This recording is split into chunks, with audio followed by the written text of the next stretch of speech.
여러분 요즘 코로나 시대가 되면서 엄청난 그 유행이라고 할까요? 그러니까 엄청난 막대한 돈을 벌게 된 그 하나의 플랫폼이 있어요. 어딜까요? 뭘까요? 네, 그렇죠. 유튜브죠. 유튜브 한번 들어가면 시간 가는 줄 모르고 영상물 컨텐츠들을 계속해서 보는 시대가 됐어요. 그렇죠? 그래서 그전에는 그 정도까지의 그 플랫폼이 그렇게 확장되지 않았던 걸로 기억을 하는데, 제 기억으로는. 그런데 이제 이 코로나 시대가 물론 이제 그전에 조금 더 그랬지만 코로나가 되면서 훨씬 더 많은 다양한 컨텐츠들이 그 안에 생겨났습니다. 그래서 그 안에 들어가면 많은 정보들, 지식들 알 수가 있고, 또 대리 만족할 수 있는 컨텐츠들도 그 안에 있어요. 근데 여러분, 더 중요한 것이 하나 있어요. 잊지 말아야 될 거. 우리 청년들 특별히 그 안에 들어갔다가 자칫 잘못하여 그 안에서 성실하게 일하고 있는 악한 영의 그들의 계획 또한 그들 안에 있다라는 것을 기억하셨으면 좋겠어요. 좋은 것들도 있지만 반대로 여러분들의 영을 파괴하고자 하는 그 성실하게 자기의 그 일들을, 자기의 임무를 그렇게 수행하는 악한 영의 움직임도 있다라는 거 분명하게 기억하셨으면 좋겠습니다. 코로나가 되면서 이제 사실 저같이 여행을 정말 좋아하는, 저는 취미가 여행인데 여행을 좋아하는 그런 사람들에게 있어서 참 요즘 시대가 너무나 힘든 시대예요. 여행도 갈 수가 없고 제한적이고, 뭐 간다 해도 할 수 있는 것들이 되게 제한적인 상황이다 보니까, 그리고 또 해외로 갈 수 없는 그런 상황들이잖아요. 그래서 이제 유튜브를 통해서 그 안에 여행 유튜버들이 좀 있어요. 그래서 그들을 통해서 좀 대리만족하고자 하기 위해서 그 영상물들을 자주 본단 말입니다. 제가 한번 제가 이제 지금 설명드리려고 하는 유튜버에 대한 이야기를 한번 한 적이 있어서, 이제 딱 그때 설교를 딱 마치고 나서 유리가 딱 나가다가, 평소에 저한테 절대 먼저 인사 안 하는 유리가 먼저 와갖고 목사님 그거 누구죠? 얘기하고 하는 거예요. 그래서 너도 그거 좋아해? 저 되게 재밌게 잘 본다고 얘기하더라고요. 맞아, 그 유튜버 얘기할 거예요. 제가 좋아하는 그 여행 유튜버가 이제 하도 뭐라고 할까, 제가 하도 그거 자주 보다 보니까 이제 저희 아들 녀석이 이 유튜버의 이름을 알아요. 하도 이제 제가 많이 보니까. 그래서 이 녀석이 이제는 잠을 자기 전에 꼭 저에게 한 편씩, 아빠 그 사람의 영상을 한 편씩 꼭 같이 보고 같이 자자, 이렇게 할 정도로 그 정도로 제가 많이 애정하며 그걸 시청하고 있어요. 공교롭게도 알아보니까, 유리야, 그 사람이 나랑 고향이 같아. 내 고향 후배야 보니까. 물론 저는 학연지연을 사랑하는 그런 사람은 절대 아니에요. 그렇지만 그 영상을 볼 때마다 뭔가 뿌듯함이 있어요. 이런 유명한 사람이 내가 사랑하는 고장 춘천 사람이라니.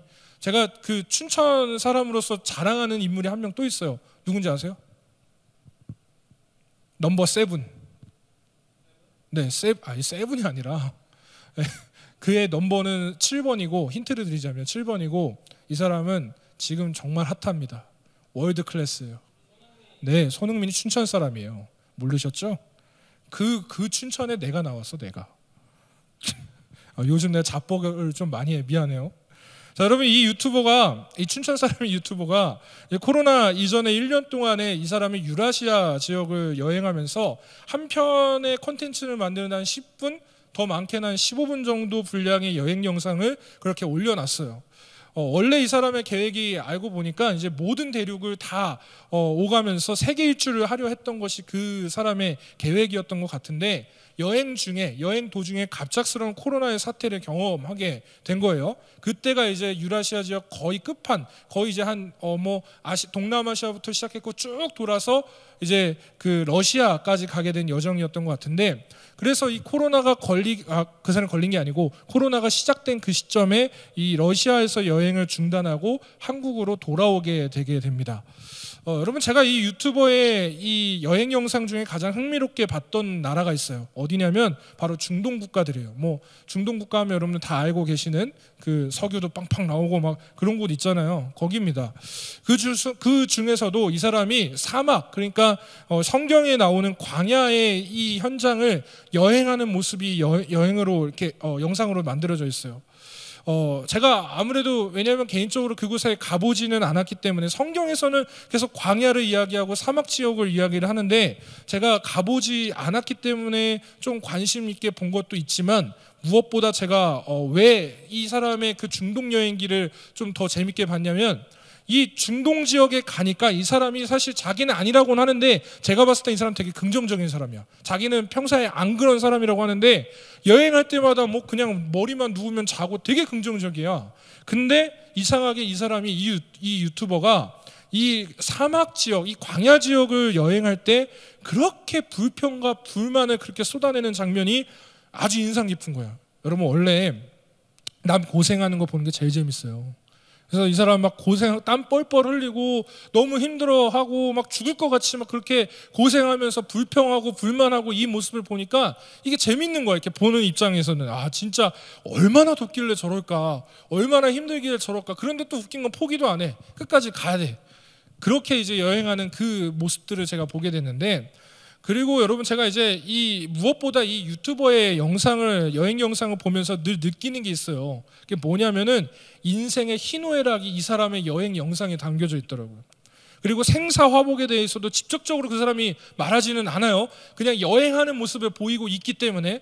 그런데 그 여행하는 영상을 보면서 이 사람의 모습들을 보니까 그 안에 희노애락도 있고 생사화복도 다 있다라는 거야. 그런 모습도, 인생사가 다 보여지고 있는 거죠. 직접적으로 말하지도 않는데 그게 영상 안에 담겨져 있는 거예요. 그리고 이 사람의 여행의 여정 안에 우리의 삶이 녹아드는 것이 보이기 때문에 저는 이 유튜버의 영상을 되게 좋아해요. 자, 여러분 그렇습니다. 여러분 우리가 살아가는 인생, 지금 뭐 여러분들 지금 청년의 때를 살아가시고 있잖아요. 근데 여러분들이 살아가고 있는 이 인생에는 여러 가지 일들이 분명히 일어나요. 앞서 말씀드렸던 것처럼 일명 생사화복이라는 그런 말이 있죠. 여러분 이게 무슨 말일까요? 뭐 한마디로 이겁니다. 죽고 사는 문제, 그리고 화를 입는 것과 복을 받는 거, 그러니까 좋은 것과 나쁜 거, 싫은 거 뭐 이런 거 있잖아요. 이런 모든 것들이 우리 삶에 당연시 생각하는 일들이 다 삶 가운데 다 압축돼서 누군가에게 다 일어난다는 거예요. 여러분 제가요 요즘에 재밌게 보기 시작한 드라마가 있어요. 제가 이거 이제 보기 시작한다니까 진짜 제가 지난 주간에 저희 그 목사님, 다른 부목사님들, 우리 송 목사님하고 조 목사님하고 셋이서 비행기 타고 김해까지 신방을 갔거든요. 가면서 이제 수다도 떨잖아요. 그래서 거기서 뭘 얘기했냐면, 제가 내가 이제 요즘에 다시 보는 건 아니죠. 전 처음이니까. 내가 보기 시작한 드라마가 있어. 이렇게 얘기했어요. 그랬더니 뭐냐고 물어보더라고요. 그래서 제가 보기 시작한 드라마 스리생을 제가 이제 보기 시작했어요. 그랬더니 저는 진짜 그 두 사람이 뭐 진짜 과장해서 좀 얘기하자면 어떻게 이런 사람이 있을 수 있지? 혹은 벌레 보듯이 저를 보면서 아니 왜 그걸 이제 보고 있어? 이러는. 그게 잘못은 아니잖아. 그렇죠? 근데 제가 그거 보면서 정말 지금 아직 2회밖에 여러분 그거 아세요? 이번 주 목요일인가 시즌 2가 나온대요. 아, 안 봐요? 이 사람들이 나보다 더 심한가? 다 알면서 그러는 거지? 네, 그래요. 뭐 알겠죠? 정말. 근데 제가 벌써 지금 이제 뭐 벌써가 아니지 2화째 보고 있는데 이거 왜 이렇게 한 편이 왜 이렇게 긴 거야, 분량이. 이게 그냥 영화 러닝타임 수준이야. 보니까 거의 막 한 1시간 반 정도 되더라고 한 편에. 근데 시간 가는 줄 모르고 그걸 이제 보고 있는데, 그 보면서 제가 뭐 어떤 이 의사들의 이야기도 있지만 그 안에 물론 병들어서 오는 많은 사람들의 이야기들이 함축돼서 그려지고 있는데, 근데 제가 그걸 보면서 계속 느끼는 게 뭔지 아세요? 첫 번째는 야, 왜 이렇게 저 하는 이 동기들끼리 하는 짓이 이렇게 우리 동기들 같이, 이거 하나랑 하나는 뭐냐면 내가 저 사연의 주인공이 안 되리라는 법이 없지는 않을 텐데. 여러분 혹시 그런 생각 해보셨습니까? 거기에 막 사고 나서 실려 나오는 사람들, 병 걸려서 이제 나 얼마나 살까요? 막 그렇게 하는 사람들, 간이식 해야 되는 사람들, 뭐 등등등의 사람들이 많이 일어나잖아요. 근데 여러분 우리는 그냥 드라마로 보면서 아이고 어떡하냐 딱하다 눈물 흘리면서 이렇게 보지만, 사실은 여러분 우리의 인간의 어떤 인생사에는요 분명히 그 일들이 나의 이야기가 될 수 있다라는 거예요. 생사화복, 희노애락, 이 모든 것이 우리 안에, 우리 인생에 다 함축되어져 있다라는 거죠. 여러분 신앙의 길, 이제 반대는 아니지만 같이 가는 신앙의 길은 어떨까요? 인생에 그런 일들이 있는데 신앙의 길은 어떨까? 여러분 우리의 인생과 신앙이 사실 뗄 수가 없는 관계예요. 당연히 우리 신앙에도 시험이라는 것이 찾아온다는 거죠. 충만할 때가 있지만 그렇지 않을 때가 있어요. 감사가 넘칠 때가 있지만 불평불만이 넘칠 때가 분명히 있다는 거예요. 내가 은혜가 충만해서 맨날 은혜로 살아가는 때가 있지만 반대로 그렇지 않은 때도 분명히 있다라는 거예요. 여러분 뭐 매주마다 예배 여러분들이 은혜 받으면 은혜로 이 자리에 오세요. 물론 그러기를 바랍니다. 그러기를 축복하는데 또 때로는 나의 감정이, 나의 환경이, 내가 살아가고 있는 이 세상이, 내가 지금 살아가고 있는 이 청년의 때가 그걸 허락하지 못하는 때가 분명히 있다라는 거예요. 여러분, 이렇게 신앙 안에서도요, 이렇게 우리 가운데 시험이라는 것이 찾아온다라는 거죠. 근데 중요한 것은 이 시험을 어떻게 이겨내냐, 어떻게 극복하냐, 내가 이 시험을 어떻게 넘기고 있느냐, 이거를 잘 우리가 바라볼 필요가 있다라는 것이죠. 마냥 견디고 인내하는 것만이 능사일까? 자, 오늘 말씀을 한번 보세요. 오늘 말씀 한번 잘 보시면서 예수님께서 이 시험의 어떠한 상황 가운데 인생과 신앙이 뗄 수가 없는 상황인데, 근데 그런 어떠한 그런 삶 가운데 우리라는 삶 가운데 내 안에 시험이 들어왔을 때 예수께서 어떻게 하셨는지 오늘 말씀을 집중해 보시길 바라요. 오늘 본문의 말씀은 예수님께서 성령에 이끌려서 광야에서 시험을 받으시는 그런 장면입니다. 미혹하는 영인 이 마귀가 진실을 왜곡해요. 그리고 아시겠지만 첫사람인 아담과 하와로 하여금 하나님을 배반하게 한 것처럼 또다시 동일한 방법으로 예수님께도 그들에게 했던 방법과 똑같은 방법, 그 방법으로 시험하기 시작하는 것이죠. 여러분, 이 마귀의 시험의 본질이 있어요. 그 본질이 뭐냐면 왜곡과 배반이에요. 다시 한번, 이 마귀가 예수님을 시험하는 그 본질은 왜곡과 배반이라고요. 마찬가지로 아담과 하와에게도 그들에게 했던 시험의 본질은 왜곡과 배반입니다. 자, 여기서 한 가지 알 수 있는 것, 지금을 살아가고 있는 우리에게도 이 마귀가 주는 시험의 그들의 본질은 왜곡과 배반이라는 거예요. 여러분, 이런 양상이 오늘 본문 속에 여실히 드러나고 있어요. 마귀가 시험하면서 썼던 어법이 있어요. 바로 무슨 어법이냐면 가정법입니다. 가정법. 뭐뭐 했더라면, 뭐 이렇게 하면 이렇게 될 거야. 여러분, 가정법의 특징이 있어요. 뭐냐면 사실이 아닌 것이나 혹은 불가능한 것을 사실이나 가능한 것처럼 전개하는 화법입니다. 그러니까 그렇지 않은 건데 그렇게 하는 것처럼 이렇게 전개하는 그런 화법이라는 거예요. 그러나 여러분, 이 사탄이 이제 이 오늘 말씀에서 예수님께서 사용한 이 가정법은 실제 사실이 아닌 것도 아니에요, 사실은. 그리고 불가능한 것을 가지고 예수님 앞에 그렇게 이야기하는 것도 아니에요. 사탄이 철저하게 할 수 있는 것, 예수님이 신으로서 하나님의 아들로서 메시아로서 가능할 수 있는 것들을 가지고 가정법을 가지고 이야기하고 있는 거예요. 여러분, 마귀가요, 예수님이 하나님의 아들이며 무한한 능력을 지닌 것을 알고 있었겠죠. 그래서 이미 그것을 알고 있으면서도 마치 모르는 것처럼 질문해요. 다가가서. 그래서 예수님으로 하여금 자신이 제안한 이 행동을 하도록 유도하고 있는 거죠. 여러분, 예수님께서 만약에 혹시라도 마귀가 제안한 이 행동들을 만약에 한다라고 하더라도 그 자체는 죄가 아니에요.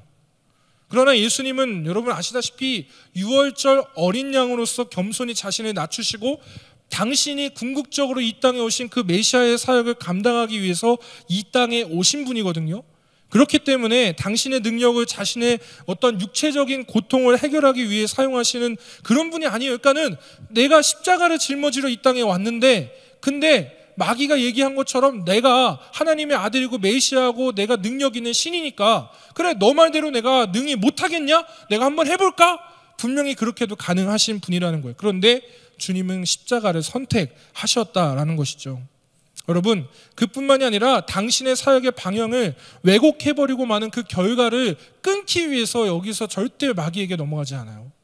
자, 여러분, 지금부터 한번 시험의 내용과 그 시험을 예수님께서 어떻게 대응하셨는지를 한번 살펴볼게요. 첫 번째 시험으로 사탄이 어떻게 접근하냐면 떡으로서 굶주림을 해결하라는 요구와 더불어서 하나님의 뜻을 거스르라고 부추깁니다.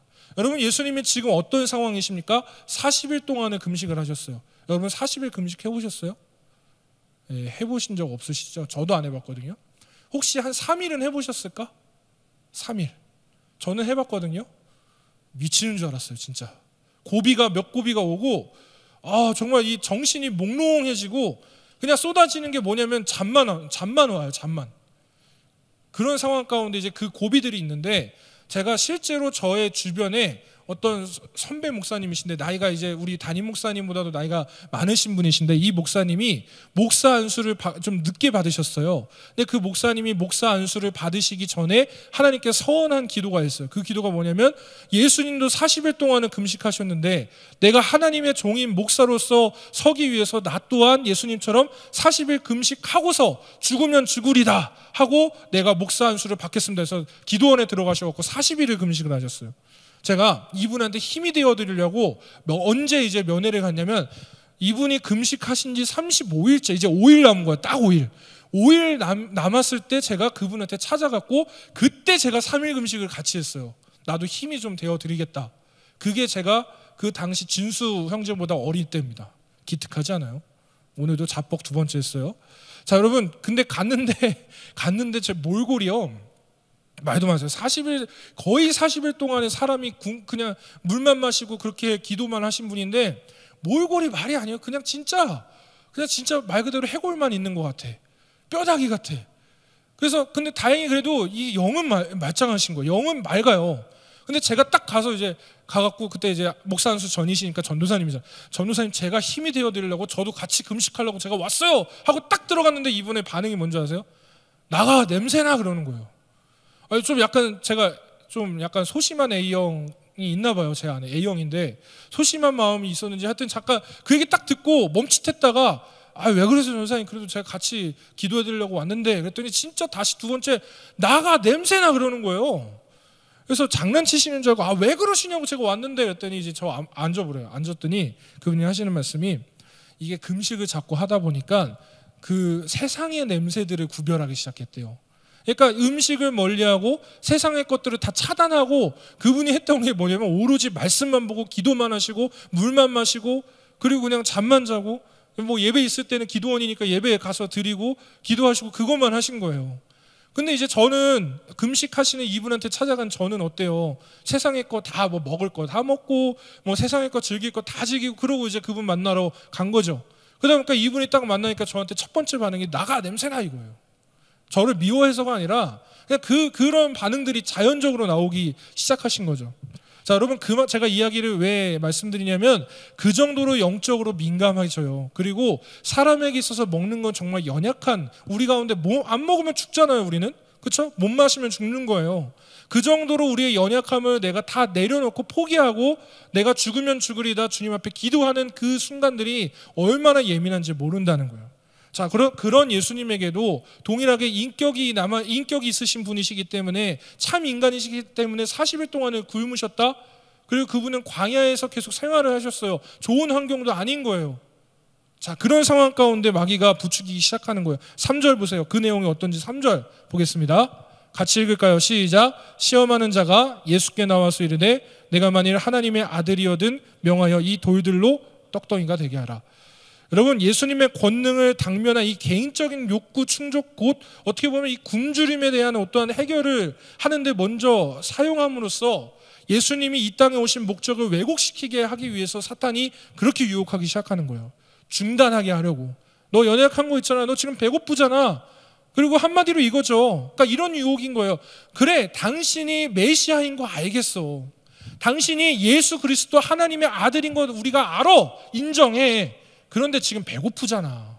지금 자칫하면 죽을 수도 있잖아. 그러니까 일단은 그거 하기 전에 먹고 봅시다 라는 이야기를 하는 거예요. 자, 여러분, 이거 우리한테 한번 적용해 보죠. 마찬가지지 않겠어요? 우리도 신앙적으로 우리가 충만해전 가운데 하나님 앞에 살아가려고 해요. 청년회 때 다른 청년들은 그렇게 안 살아가는데, 하필이면 목사님 계속 피곤하게 설교할 때마다 구별되어야 된다. 말씀 앞에 서야 된다. 우리는 그들과 똑같이 살면 안 된다. 바보스러울지라도 하나님 앞에 서는 것이 지혜로운 거다. 뭐 이런 설교만 계속 하고 있단 말이야.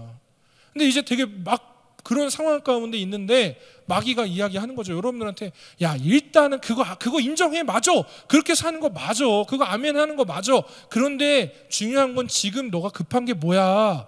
일단 예배 드리는 것보다 지금 봐봐, 너 남자친구랑 지금 안 좋잖아. 너 여자친구랑 지금 위기잖아. 일단 예배는 다음 주일에도 드릴 수 있는 거 아니야? 아니면 집에 가서 영상으로라도 예배 드려. 일단은 지금 그 여자친구 만나는 게 맞아. 여러분, 마귀의 속삭임이 이렇다고요. 왜곡시키는 거예요. 왜곡. 이거 지금 제가 그냥 단적인 그냥 우스갯소리로 예를 들었지만 삶에서 우리 가운데 그런 마귀의 시험들이 얼마나 많은지 아십니까? 분별하세요. 잘 분별하셔야 돼요. 여러분, 그래서 이 시험에 대한 예수님의 대응이 어떤지 아십니까? 4절 한번 볼까요? 오늘 본문 4절입니다. 함께 읽겠습니다. 시작. 예수께서 대답하여 이르시되 기록되었으되 사람이 떡으로만 살 것이 아니요 하나님의 입으로부터 나오는 모든 말씀으로 살 것이라 하였느니라 하시니. 예수님의 대답이 짧고 명쾌했어요. 그리고 명확했어요. 그분의 대답이 무엇입니까? 하나님의 말씀으로 사는 것이다. 그렇습니다, 여러분. 그리스도인의 삶의 근거가 어디 있냐면 하나님의 말씀에 있다라는 거예요. 나에게 유익이 되고 혹은 나의 마음에 흡족한 말씀만 삶의 근거로 둘 것이 아니라 비록 나의 희생을 요구하는 그런 말씀일지라도 그 말씀에 순종하는 것이 성도의 모습이라는 거죠. 그런데 여러분, 여기서 중요한 것이 있어요. 뭐냐면 말씀이 내 삶에서 역사하도록 겸손하게 말씀 앞에 무릎 꿇는 것이 중요하다는 거예요. 자칫 우리의 지혜와 명철 안에서 말씀을 다루기 시작하면 말씀의 능력이 절대 우리의 삶에서 일어나지가 않아요. 여러분, 말씀을 내 삶에 겸손하게 말씀에 던지기 시작했을 때 그분은 그 말씀을 살아서 우리 삶에 역사하는 그때가 바로 내가 완전히 거기에 던져졌을 때라는 거예요. 그러니까 일부만이 아니야. 나의 감정뿐만이 아니라 아니면 혹은 지금 나의 순간들뿐만이 아니라, 그러니까 한마디로 쉽게 말해서 이거예요.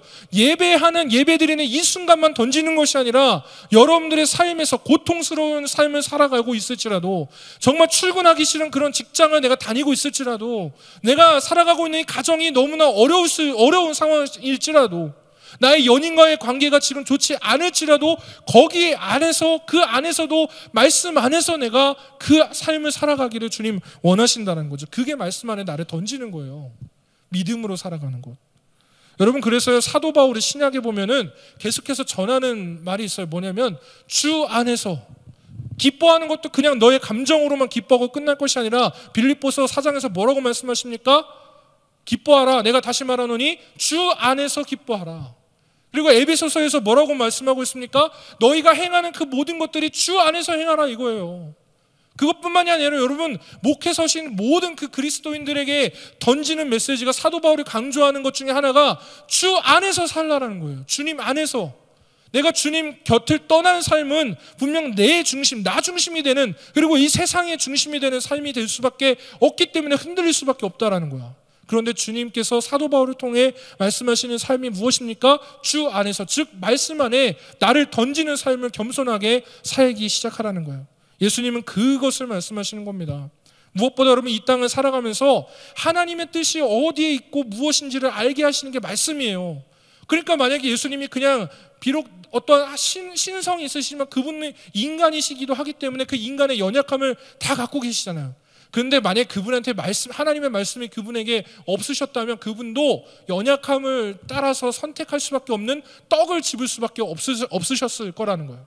근데 여러분, 우리 인간이, 제가 앞서 말씀드렸죠, 40일 동안 우리 인간이 그렇게 금식하며 기도할 수 있는 그 원동력이 무엇입니까? 나의 의지가 아니고요. 절대로 여러분, 그분이 지금도 간증하는 게 뭔지 아세요? 그 목사님이 40일 내 의지였으면 벌써 자살하고 끝냈대요. 아니면 포기했대요. 나 목사하는 거 포기했대. 근데 성령에 이끌리기 시작하고 말씀이 내 안에 살아있으니까 그 40일을 주님 함께 하시는 것을 경험했다는 거죠. 여러분, 여러분들한테 40일 금식하라는 건 아니에요. 그런데 여러분들의 삶의 순간에 분명 하나님의 말씀 안에서 여러분들이 선택해야 되는 그 시험의 현장들이 여러분들한테 다 놓여져 있잖아요. 근데 그 현장에서 세상이 말하고 있는 떡을 집을 것이 아니라 하나님의 말씀을 먼저 부여잡는 여러분 되시기를 축복합니다. 두 번째 시험의 내용을 한번 볼까요? 두 번째 시험의 내용으로 예루살렘 성전 꼭대기에서 뛰어내리라고 유혹합니다. 한번 5절과 6절을 한번 볼게요. 본문 5절과 6절 한번 같이 읽겠습니다. 시작. 이에 예수를 거룩한 성으로 데려다가 성전 꼭대기에 세우고, 크게 읽으세요. 6절 시작. 이르되 내가 만일 하나님의 아들이어든 뛰어내리라. 기록되었으되 그가 너를 위하여 그의 사자들을 명하시리니 그들이 손으로 너를 받들어 발이 돌에 부딪히지 않게 하리로다 하였느니라. 아멘. 당시 여러분, 예루살렘 성전이 상징하는 바가 있어요. 뭐냐면 유대의 정치와 종교와 문화의 중심부가 예루살렘 성전입니다. 그리고 하나님의 임재의 상징으로서도 이 성전이 사용되었어요. 그래서 아무래도 이 예루살렘 성전은 모든 사람들이 주목하고 있던 그런 장소죠. 여러분, 예수님이 만약에 그 꼭대기에서 안전하게 뛰어내리신다면 예수님은 단번에 군중의 갈채를 받으면서 메시아의 표적을 구하는 많은 사람들에게, 그 무리들에게 확실한 표징을 보이는 것이 됐을 수도 있을 거예요. 한번 상상해 보세요. 오늘 1, 2, 3부 말씀 가운데 담임 목사님 그런 예를 드시더라고요. 우리나라에서 가장 높은 빌딩이 어디예요? 야, 너 어느 때를 살아 63 빌딩이 나오냐? 롯데타워 아니에요? 롯데타워. 내 세대, 야 나도 그래 알았어. 63 빌딩.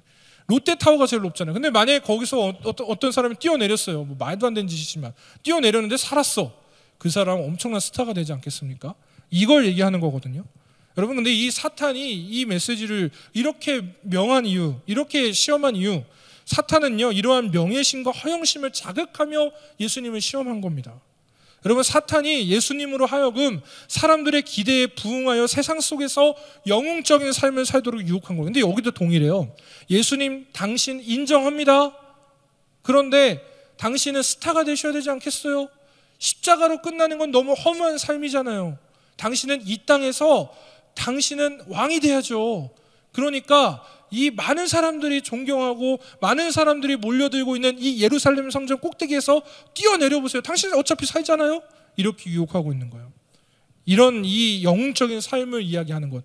여러분, 이 두 번째 시험에 대한 예수님 어떻게 말씀하셨을까요? 7절입니다.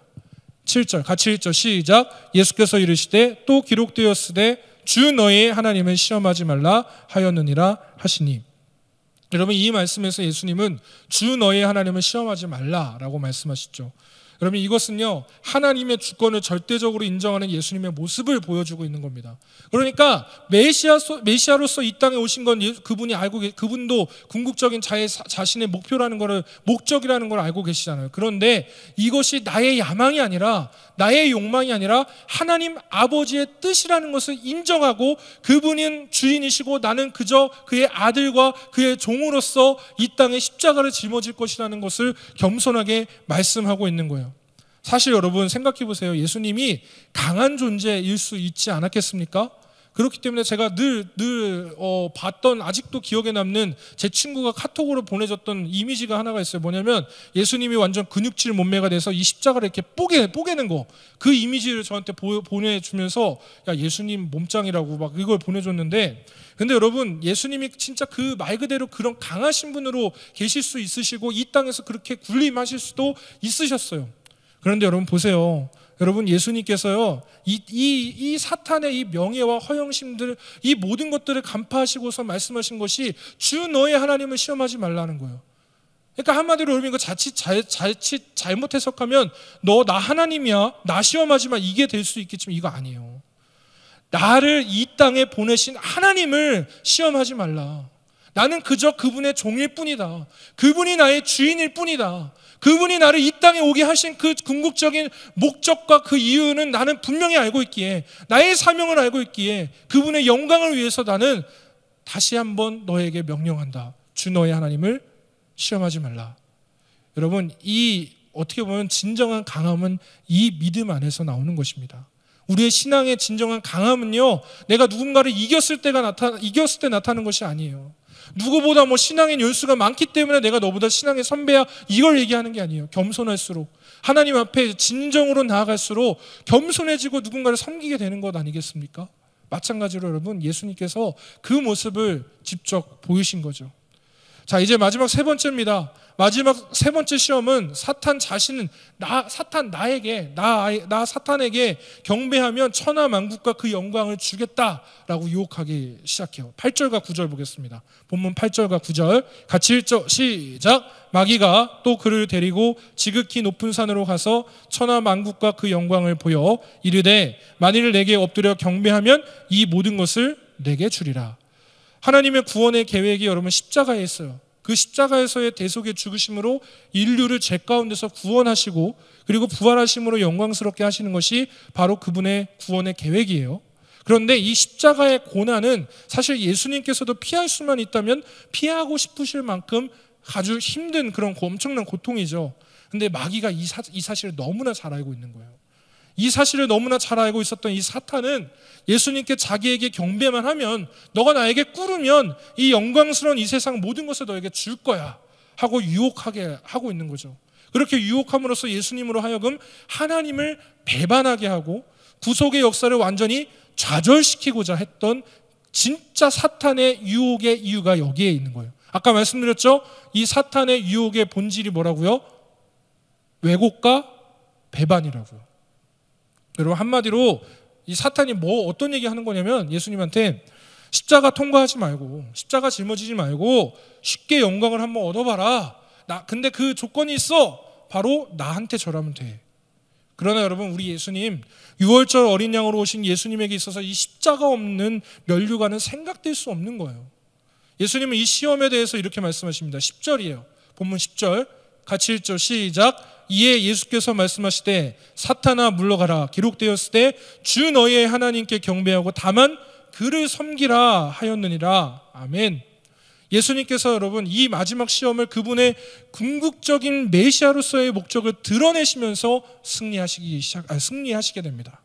여러분, 이 땅의 모든 죄를 짊어지시기 위해서, 그리고 사랑하는 당신의 백성들에게 새 생명을 주시기 위해서 이 땅에 오신 예수님께서는 당신께서 십자가를 지시기 위한 인류 구원의 분명한 목적을, 당신의 사명을 늘 새기면서 사셨던 거예요. 여러분, 여기서 우리는 그분의 사명을 보게 돼요. 그 사명을 이루기 위한 예수님의 이 땅에서의 삶의 목적은 하나님을 경배하고 하나님을 섬기는 것이었습니다. 여러분, 마찬가지로 이것이 사명자의 진정한 삶의 목적인 거예요. 여러분, 예수님은 이 시험을요, 나의 삶의 정확한 목적, 나의 삶에 있어서 가장 중요한 것이 무엇인지, 나의 우선순위가 무엇인지를 표현하면서 승리하셨다라는 거죠. 사랑하는 청년 여러분, 예수님께서 오늘 이 말씀, 여러분 아마 이 말씀 잘 아실 거예요. 저도 벌써 이게 몇 번째 이 본문을 가지고 설교하는지 모르겠는데, 예수님께서 오늘 이 말씀에서 당한 이 시험은 오늘날도 이 땅을 살아가고 있는 모든 성도가 경험하는 그런 유혹과 시험이기도 합니다. 여러분, 예수님을 시험한 것처럼 우리에게도 육체적, 정신적 그런 고통과 연약함이 있어요.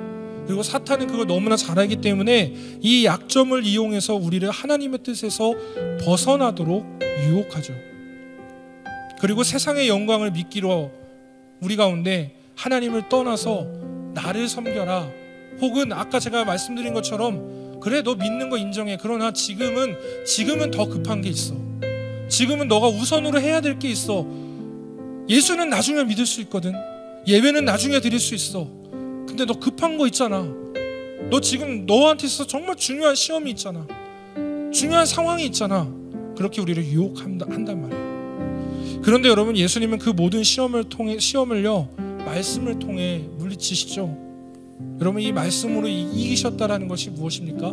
말씀은 본질이에요. 흔들리지 않아요. 변하지 않는다고요. 말씀은 진리예요. 절대 다른 것과 비교해서 변질될 수가 없는 진리라고요. 여러분, 그분이 말씀으로 이기셨다라는 이 말씀이 우리에게 어떤 것을 이야기하고 있는 것인지 아십니까? 세상에 많은 것이 변합니다. 풀은 마르고 꽃은 시듭니다. 그러나 우리 주의 말씀은 절대로 시들지 않고 꺾이지 않고 패하지 않으며 변하지 않는다는 거예요. 그 말씀이 이 땅을 만드신 창조의 하나님 때부터 임하셔서 우리가 인류의 죄악이 들어오고 예수 그리스도께서 그 구원의 사건을 이루신 2021년 정확하게 그 사건부터 시작하여 지금을 살아가고 있는 지금 여러분들의 삶 가운데 그 말씀이 변하지 않고 절대적으로 하나님의 사랑 안에서 여러분들의 삶을 인도하시기를 주님께서 원하시고 작정하시고 결단하셨다는 거예요. 결국은 중요한 건 나의 결단이 중요합니다. 내 영혼이 확정되었사오니 내가 다른 것에 눈을 들 것이 아니라, 내가 다른 것에 나의 마음을 두고 나에게 오는 모든 유혹과 시험들을 나의 방법 혹은 세상의 방법, 그것이 아니라 먼저는 하나님께서 하신 말씀을 다시 한번 놓고, 더딜 수는 있으나 그 말씀 앞에서 씨름하는 그 한 사람을 주님 기뻐하신다는 거예요. 여러분, 결국요, 나 중심이 되기 시작하면, 내 삶이 나의 중심이 되기 시작하면 사탄은 그 틈을 얼마든지 타게 돼요. 왜냐하면 우리 연약함을 그 사탄이 너무나 잘 알거든. 그러니까 이런 거예요. 여러분 혹시 그거 알아요? 사람마다 나를 무너뜨리는 한마디 한마디가 근데 그게 다 다르대요. 그래서 어떤 사람은 그러니까 말 그대로 제가 진수한테 야 진수야 너는 왜 이렇게 못생겼냐? 저는 그런 말 별로 상처 안 받아요. 나 원래 못생긴 거 알거든. 그래 나 못생겼다. 나 이러고 살아요 그냥. 근데 만약 예를 들어서 진수한테 야 너 왜 이렇게 못생겼냐는데 진수는 그게 죽고 싶을 만큼 정말 힘든 말이야. 왜 그래? 나갈 때 한번 여러분 한번 진수 한번 시험해봐요. 근데 여러분 그런 누군가에는 그런 말도 안 되는 말들이 나를 상처받게 하는 그런 말들이 있거든요. 뭐 여러분들 보세요. 상처에 여러분들의 연약함에 뭔가 의연한 사람이 어딨어. 여러분 교회 다니면서 목사님들한테도 상처받는 사람들 많아요. 반대로 성도한테 상처받는 저의 모습도 있어요. 내가 여러분들을 다 사랑하거든요. 근데 여러분들한테 상처 안 받는 것 같아요? 나도 상처받을 때 있어. 나랑 제일 수다를 많이 떠는 백은지한테 상처 아직은 없어요. 은지 아직은 없더라고. 근데 쟤한테 상처 안 받을 것 같아? 나도 똑같아요. 인간이잖아요. 근데 사탄이 우리를 안단 말이에요. 그래서 거기를 집요하게 파고들 거야. 계속 찌를 거예요. 나의 삶 속에 내 마음속에 쓴뿌리라는 것이 우리 삶에 무조건 있어요. 누구나 그걸 알기 때문에 계속 파고들 거야. 오늘 말씀에 예수님 40일 금식한 예수님은 연약함을 알고 있어서 사탄이 계속 공격하잖아요.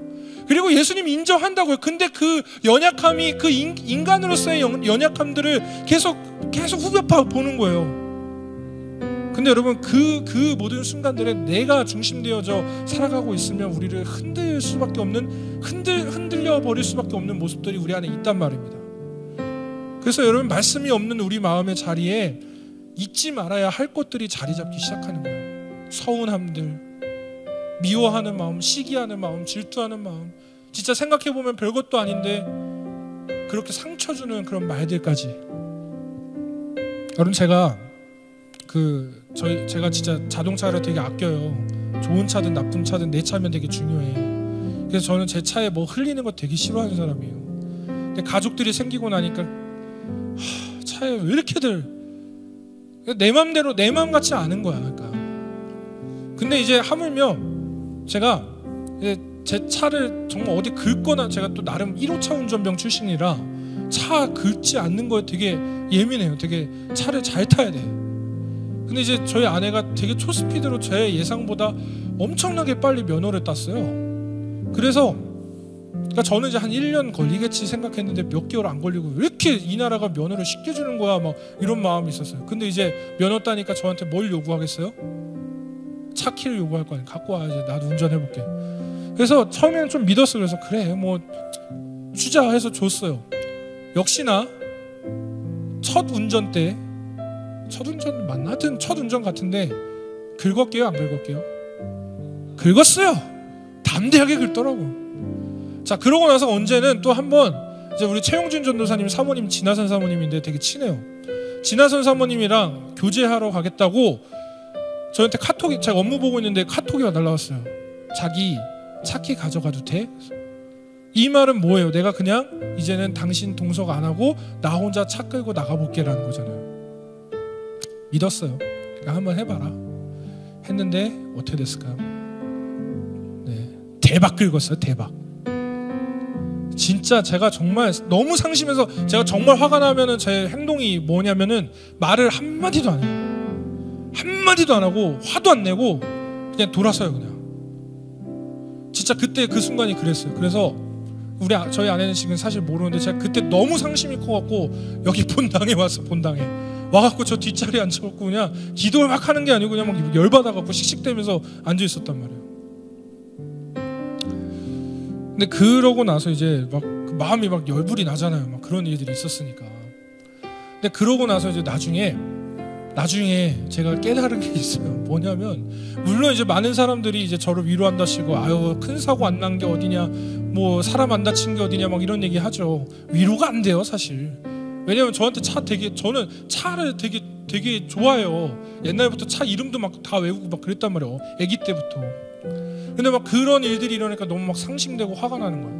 근데 하루는 이제 여기 본당에서 새벽 예배 때인가 기도하는데 하나님이 그러는 거예요. 당연히 첫 번째 질문이 야 사랑하는 아내가 먼저야 차가 먼저야? 이건 당연한 질문이잖아요. 그래서 하나님 제가 뭔 대답을 하겠냐고. 근데 하나님이 야 네 입으로 시인해 그러는 거예요.